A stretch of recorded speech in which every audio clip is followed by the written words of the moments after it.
Tensions have escalated sharply in Pakistan-occupied Kashmir after a violent crackdown by Pakistani security forces.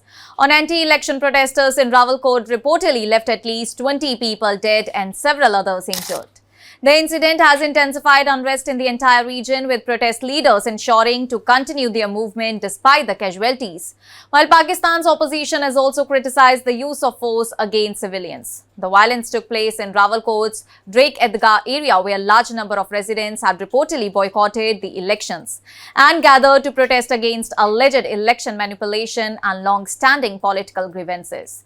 And according to the Jammu Kashmir Joint Awami Action Committee, Pakistani military personnel, Punjab Rangers and police launched a major operation against the demonstrators. Protest leaders alleged that security forces used live ammunition, long-range tear gas shells and snipper during the crackdown. The JKJAAC claimed that at least 20 protesters were killed while dozens more sustained injuries, many of them said to be in critical condition. The organization added that the death toll could rise further as communication disruptions continue to hamper rescue efforts and information gathering. Eyewitnesses described scenes of panic, claiming that security personnel fired directly into crowds with bullets striking nearby buildings as people tried to escape.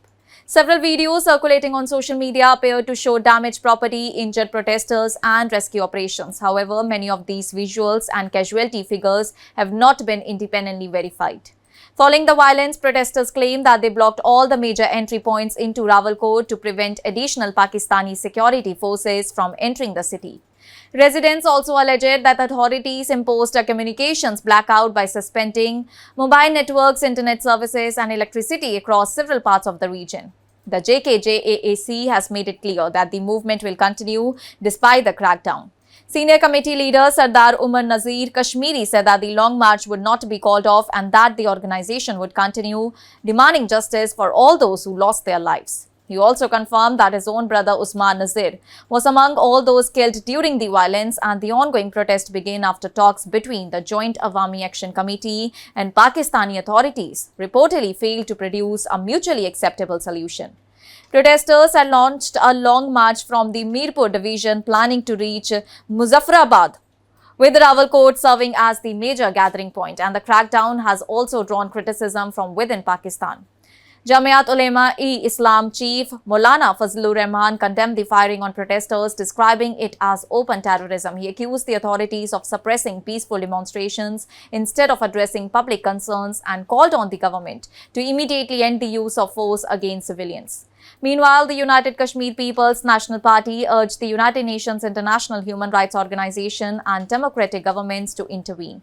The organization alleged that Pakistani security forces had used excessive force, including live ammunition and shelling, against peaceful demonstrators and called for an independent international investigation into the reported killings. India has also reacted to the development, as earlier the Ministry of External Affairs expressed concern over reports of police brutality in Pakistan-occupied Kashmir. MEA spokesperson Randeep Jaiswal said that India hoped that the international community would hold Pakistan accountable for the reported human rights violations and the deaths and injuries suffered by protesters. And the situation in Rawalakot remains tense, with thousands of protesters reportedly continuing their agitation despite the crackdown. However, it is important to note that many of the reported casualty figures, allegations regarding the use of live ammunition and claims of communications blackout have been made by protest groups and local activists and have not been independently verified. Pakistani authorities have not yet issued a detailed official response to the allegations, while security remains on high alert across parts of PoK. That's all for now. Stay tuned to the Savera for more updates. Do like, comment and subscribe to the channel.